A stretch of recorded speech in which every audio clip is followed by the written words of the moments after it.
बाप के मरने के बाद बेटे ने माँ को पुराने घर में छोड़कर आ गया। खुद साल में एक चक्कर लगा लेता था।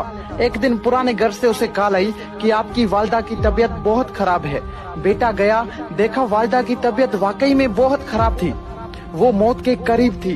बेटे ने पूछा, माँ मैं तेरे लिए क्या कर सकता हूँ? माँ बोली, बेटा इस पुराने घर में पंखे नहीं है, तुम यहाँ पंखे लगा दो। बेटा हैरान और परेशान होके बोला, माँ आपने इतनी उम्र यहाँ गुजार दी, अब मौत के करीब आपने ये फरमाइश की। माँ बोली, बेटा मैंने तो अपनी जिंदगी गुजार ली, पर एक डर है कि कल को जब तेरे बच्चे तुझे यहाँ छोड़कर चले जाएंगे तो तू गर्मी बर्दाश्त नहीं कर पाएगा मेरे लाल। बेटे ने जब ये बात सुनी तो बेटे के पैरों तले जमीन निकल गई। वो अपने आप को आज तक माफ नहीं कर पाया। दोस्तों, माँ तब रोती है जब बेटा खाना नहीं खाता, और माँ आज भी रोती है जब बेटा खाना नहीं देता।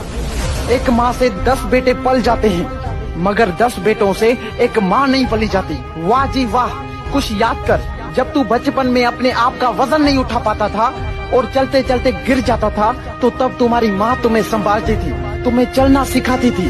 और हाँ, जब ठंड में रात को 3-4 बजे बिस्तर पर पेशाब करते थे तो वो तुम्हारी माँ अपनी गहरी नींद को छोड़कर तुम्हें आराम की नींद सुला देती थी। और अगर आज तुम बड़े हो गए हो तो माँ पर चिल्ला रहे हो, उसको बोझ समझ रहे, शर्म नहीं आती ये सब करते हुए अपनी माँ के साथ? अगर वो चाहती तो तुम्हारा बचपन में ही गला दबा सकती थी, पर वो माँ है। माँ के लिए उसका बच्चा उसकी जान से भी ज्यादा प्यारा होता है। खुद को चाहे कितनी ही तकलीफ हो, माँ अपनी औलाद को तकलीफ में नहीं देख सकती। दोस्तों, आज मेरी आप सबसे रिक्वेस्ट है कि माँ के लिए सबको छोड़ देना, लेकिन कभी किसी के लिए माँ को मत छोड़ना, क्योंकि जब माँ रोती है ना तो फरिश्तों को भी रोना आ जाता है। अगर आज इस वीडियो के बाद भी तुम्हारी आंखें नहीं खुली तो समझ जाना कि तुम एक जिंदा लाश हो। और अगर तुम्हें माँ के प्यार का एहसास हो गया है तो इस वीडियो को ज्यादा से ज्यादा शेयर करें। क्या पता आपके एक शेयर करने पर किसी और के अंदर भी माँ के प्यार का एहसास हो जाए, माँ के प्यार का एहसास हो जाए।